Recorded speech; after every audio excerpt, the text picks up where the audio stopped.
vuelto a detener en el 91 y permaneció en total en prisión cerca de 27 años. Como ustedes entenderán, un tiempo muy largo. Él ha publicado varios libros durante la prisión. Voy a hacer un brevísimo recuento, ¿no? Ha publicado cuentos en el 2007, El Chato, 2010, Como Obsesión, 2013, 2014, El Santo Oficio del Tribunal. Y fue ganador de 3 concursos de cuento mientras estuvo en el penal. Concursos de cuento Arte y Esperanza, organizado por la Asociación Civil Dignidad Humana y Solidaridad, que fue fundada por el padre Hubert Lancier, del cual seguramente muchos de nosotros tenemos un extraordinario recuerdo. Bueno, y auspiciado por Perú, la Embajada de Países Bajos y otras instituciones. Y vale la pena señalar también que el jurado que integró estos, estos concursos fue un jurado de muy buen nivel. Estuvo compuesto por Daniel Alarcón, que seguramente algunos de ustedes conocen como un joven y brillante escritor, Santiago Roncayolo, Marcos Avilés, Daniel Tittinger y Rafael Anselmi. Estos han sido reunidos, estos cuentos, en un libro que se llama Puro Cuento, publicado en 2012. Pues hay un comentario que hizo Javier Ágreda en La República muy agudo sobre este cuento, donde según Ágreda muestra la versatilidad del autor, ¿no? Y en 2009 finalmente publica otro libro, Desde el País de las Sombras, libro de ensayos que fue prologado por el padre Juan Guiñón. Bueno, yo dejaría aquí la presentación de Beto, muy breve, muy escueta. Le daría la palabra a Nelson Manrique. Él es, digamos, por edad, ¿no? Nelson creo que lo conocen, la mayoría de ustedes. Ha hecho trabajos de historia múltiples. Y creo que, bueno, basta para resaltarte. El asunto es una presentación de cada uno de ellos entre 10 y 15 minutos, no más. Después un diálogo, después por supuesto intervendría Alberto, después un diálogo entre ellos si es que se quisiese o ellos mismos lo consideran, y posteriormente preguntas. Desde ya adelanto, les ruego que las preguntas sean muy puntuales, ¿de acuerdo? Hay mucha gente presente, seguramente muchas personas van a querer quizá o probablemente intervenir, y rogaría que estas preguntas no pasen de un minuto y medio, para que por favor sea lo más fluido. O sea, yo pido la comprensión de ustedes para que esto se maneje de la mejor manera. Nelson.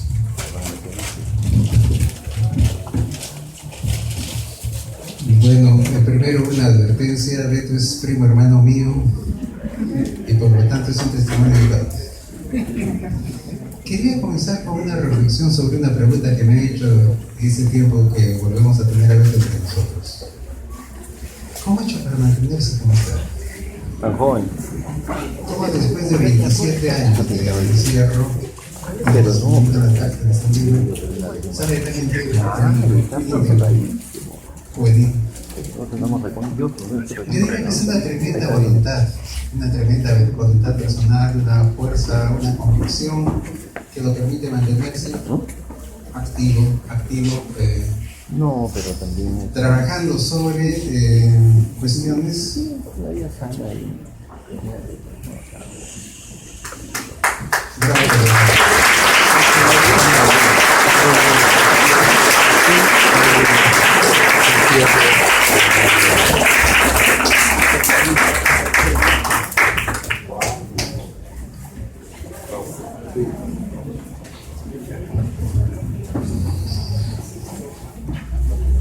En su libro cita un comentario de un sacerdote que trabaja con los reclusos y que dice una cosa muy bella, ¿no? Que el encierro puede ser convertido en un kibutz o un banasterio. En otras palabras, no simplemente puede ser un lugar de castigo, sino puede convertirse en un lugar productivo donde termine la utopía, el trabajo, la solidaridad. Ya hemos sido testigos a lo largo de estos años de cómo la prisión cambió radicalmente y se convierte en un lugar de formación. Hay muchos que pueden confirmarlo, desde el libro Chaurún y esto, Gustavo Rodríguez, qué sé yo, gente como el pintor Bruno Portugués, etc., que han ido y han hecho talleres de idiomas, de pintura, de literatura, de historia, Tony Zapata dando cursos de historia contemporánea, etc., que convierten el ambiente de la reflexión en un ambiente de cultivo, de desarrollo, de formación. Y creo que Beto jugó un papel muy importante en todo esto, y es eso lo que lo mantuvo íntegro y como lo recibimos de retorno.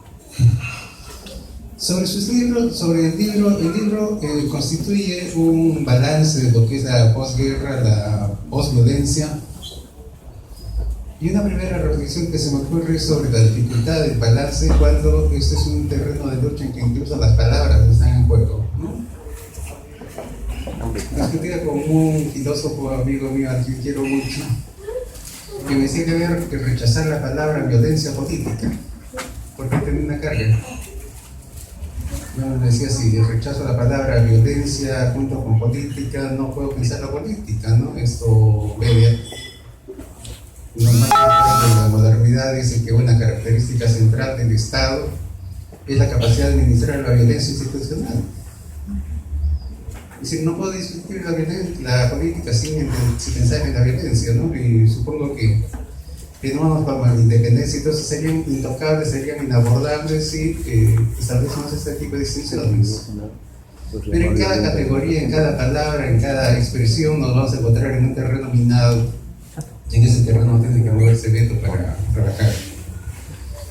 Hay 4 ensayos y él señala una cosa que me parece muy importante, ¿no?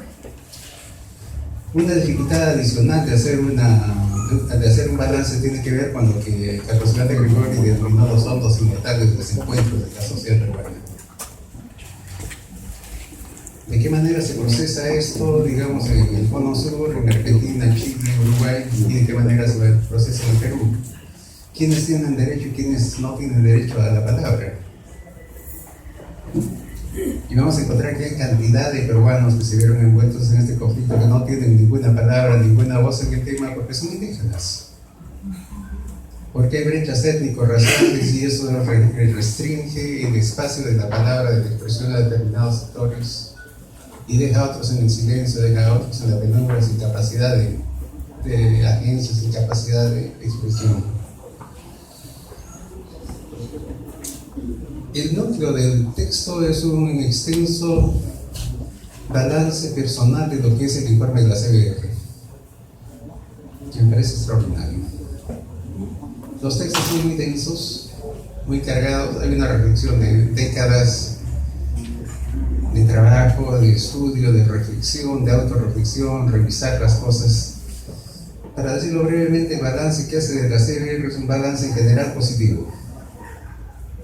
Precisa algunas cosas en lo que tiene que ver con la historia que le tocó jugar dentro del MRTA y evita lo que son un conjunto de trampas comprensibles en algún caso, pero de las que él huye muy claramente, que son en primer lugar el ajuste de cuentas, la pequeña minucia de quién tuvo la culpa, quién no la tuvo.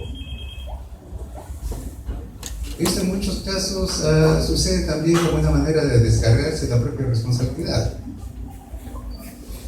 Si examina la trayectoria de Beto, él podría haber argumentado a su favor que fue detenido antes de la marcha de NRTA por la columna del Valle de Sisa. Dice, bueno, el MRTA aparece públicamente, Beto ya estaba en prisión. Estuvo un año libre luego de su fuga de los 90. Recapturado un año después, renunció públicamente al MRTA en 1992. podría haber alegado que no estuvo en hechos de sangre y tratar de descargar su responsabilidad y no lo hizo. Asumió su responsabilidad en términos de decisiones, de opciones que se tomaron como un colectivo de la dirección del MRTA y no reunió su responsabilidad, y cuando hace el balance parte subrayando una y otra vez la parte de responsabilidad, la parte de culpa que considera tiene que ver de las opciones que se tomaron para lo que fue el derrotero posterior de la sociedad peruana. Y más bien diría que presta voz a sectores silenciados. En el balance de lo que es particularmente la reconciliación y el encargo de la CBR, llama la atención sobre que reconciliación en cualquier lugar del mundo supone tratar con los vencedores y con los vencidos. No se dice nada sobre los vencidos. La CBR no toca con el tema de los derrotados, no toca el tema de los presos, que deja este conflicto. Se queda en la fórmula general de la reconciliación como una reconciliación de la sociedad peruana consigo mismo o una reconciliación entre la sociedad y el Estado. Pero no aborda el tema de los contendientes y, por un lado, el castigo y la sanción necesaria, pero por otro lado, qué políticas se pueden tomar para llevar adelante una reinserción, que es otra dimensión que simplemente la CBR no puede tratar, obviamente por problemas de correlación de fuerzas, cuando la derecha mediática, buscan arrinconar continuamente a la CBR, buscan recortar el espacio y luego del fin de trabajo de la comisión, deslegitimar todas y cada una de sus conclusiones, que no es lo que continúa hasta ahora. Su balance incluye su trabajo incluye un balance sobre la derrota del MRTA y señala dos elementos que creo que pueden considerar fundamentales, que son por un lado la imposibilidad de procesar, culminar la unidad dentro del MRTA. En la constitución del MRTA hay dos momentos importantes, ¿no? Primero, la unificación de una fracción del MIR, el MIR militante, con una fracción del PSR, el Partido Socialista Revolucionario Marxista-Leninista. Y otro momento, la incorporación de una fracción que viene del MIR del rebelde o MIR del Norte, incorporándose al MRTA. Vienen de distintas tradiciones, de diferentes experiencias. Y un elemento clave para esto es que no hay cómo procesar, no se lleva adelante la adecuada culminación de esta unificación. Y finalmente considera que la derrota no tiene que ver tanto con la represión o la coyuntura internacional, que también gravita, por supuesto, ¿no? La caída del muro de Berlín, etc. Él dice, el MRTA se rompe por sus costumbres. En otras palabras, por esos conflictos no resueltos, los conflictos de una unidad no resuelta, en primer lugar, ¿no? Y en segundo lugar, por la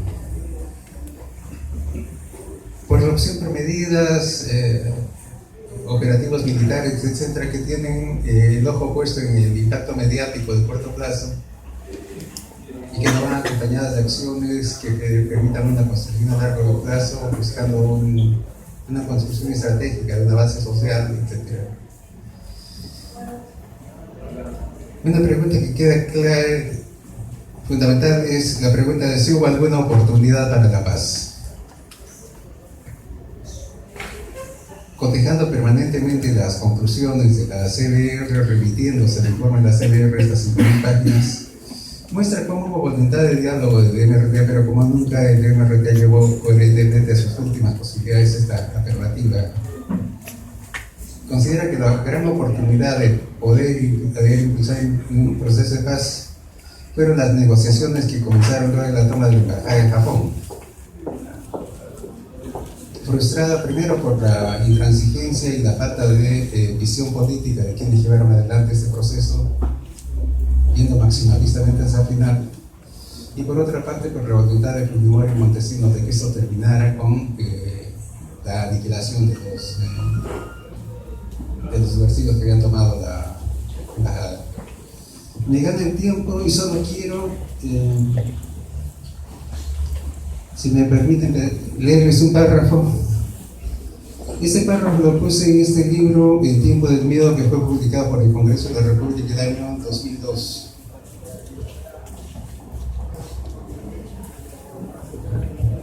Y decía lo siguiente: quiero expresar mi gratitud para muchos hombres y mujeres que admiro en la persona de Alberto Gálvez Olechea, más hermano mío que primo. Beto está en prisión hace 14 años. Aunque no siempre hemos estado de acuerdo con relación a qué hacer, comparto plenamente sus ideales y con muchos otros, incluso sus propios captores, una admiración sin reserva por su coraje, integridad y dignidad personal. Ojalá pudiéramos integrarlos a él y a otros en el proceso de reconstrucción nacional y de preparación de las heridas que nos ha dejado el tiempo del miedo. Por supuesto, me ratifico en todas y cada una de estas palabras y me emociona ver la integridad, la coherencia con que ha salido esta tremenda prueba, ¿no? Bienvenido, Beto.